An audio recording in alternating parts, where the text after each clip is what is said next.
sommes des acteurs de l'éducation, mais avant tout, nous sommes des citoyens sénégalais qui sommes au fait de ce qui se passe chez nous. Après donc la chute de l'ancien régime, un nouveau régime est arrivé au pouvoir. Un nouveau régime qui, in fine, nous a présenté un rapport qui fait état d'une situation économique pas du tout reluisante. Une situation économique du pays qui laisse entreprendre qu'il y a quand même encore beaucoup d'efforts que tous les acteurs doivent faire. L'éducation doit faire des efforts, la santé doit faire des efforts. Comme qui dirait, puisque tout le monde sait ce qui se passe dans notre pays, il ne faut pas réclamer. Ou alors, il faut arriver justement à taire les préoccupations. C'est justement ça, certainement, qui justifie cette dynamique de construction d'un pacte de stabilité sociale. Je pense qu'en tant qu'acteur de l'éducation, ce que nous devons dire, c'est que nous sommes tout à fait conscients de la situation économique qui nous a été présentée. Nous savons, hein, de toute façon, avant même cette situation économique, avant la sortie du rapport, nous savons que nous sommes un pays à ressources très faibles et que de ce point de vue, nous devons être très raisonnés dans nos revendications. Nous l'avons toujours été de toute façon. Nous l'avons toujours été, ce qui fait que chaque fois qu'on pose des préoccupations sur la table, nous avons voulu qu'avec les décideurs, nous puissions avoir un langage franc. Le langage franc, c'est quoi? C'est qu'en tant que syndicat, en tant qu'acteur, nous posons nos revendications. Revendications qui sont souvent justifiées parce qu'étayées dans un mémorandum. Nous posons nos revendications. Nous sommes arrivés donc à signer des accords. En 2022, on a signé un accord qui a permis de revaloriser, somme toute, les salaires des enseignants et de l'ensemble des gens de l'État. Mais nous sommes arrivés également à signer des accords qui, en partie, ne sont pas encore satisfaits. J'en veux pour preuve la question des enseignants décisionnaires. Même s'il faut reconnaître quand même qu'avec les nouvelles autorités, un pas a été franchi.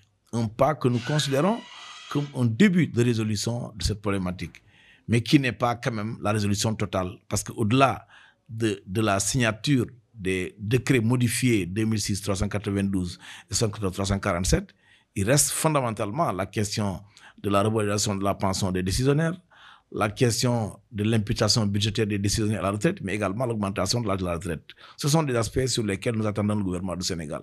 Mais les questions que nous avons posées ont, somme toute, pour la plupart, très peu d'incidence sur les finances de notre pays. Et que donc, de ce point de vue, nous estimons qu'il ne manque que la volonté et la démarche.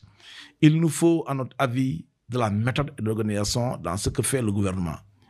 Le gouvernement actuel n'a pas, en tout cas les ministres de l'Éducation nationale et de la fonction publique ont fait des efforts pour rencontrer les syndicats d'enseignants et avec eux discuter à plusieurs reprises des questions qui leur concernent. Mais il reste des questions, fondamentalement avec le ministère du Travail sur les cotisations sociales des contractuels, mais il reste également avec le ministère de l'Urbanisme les questions liées aux parcelles. Encore que avec l'éducation, il y a les questions liées au résiduel de protocole d'accord. Donc, en tant qu'acteurs, nous sommes tout à fait conscients, mais nous pensons qu'également chaque partie doit faire des efforts, mais également des sacrifices, parce que la situation du pays n'est pas à un point où on va nous demander systématiquement de tout taire, de ne pas du tout revendiquer, mais de laisser les enseignants dans la précarité, de plonger notre système éducatif dans une pente que nous n'aurions pas souhaité. Or, pour nous, nous sommes arrivés à un tournant où il faut travailler à mais résoudre le passif social qui est là, mais deux, ensemble, engager les réformes majeures qui s'imposent en système éducatif pour que nous puissions justement l'arrimer aux principes qui guident les gouvernants actuels, le souverainisme, la justice, mais l'équité sociale. Je pense que ce rapport-là, ce qui est attendu, nous sommes tout à fait raisonnés, tout à fait conscients de l'enjeu, mais nous restons convaincus qu'il faut de la part des gouvernants faire des efforts. Les efforts, c'est accepter d'installer le dialogue social, c'est accepter en toute franchise, en toute véracité, mais d'aller jusqu'au fond des questions qui nous sont posées et que par rapport à chaque question, les réponses idoines soient apportées. Voilà donc la position des organisations syndicales liées à ce qui nous attend. Mais quand nous devons assister à un pacte social qui semble être un pacte qui nous est imposé, Nous l'avons dit ailleurs, nous allons répéter aujourd'hui. Un pacte qui ne prend pas en compte les préoccupations des enseignants, c'est un pacte qui est voué à l'échec et qui ne nous engagera pas. S'il vous plaît, tout ce que nous voulons, c'est étudier.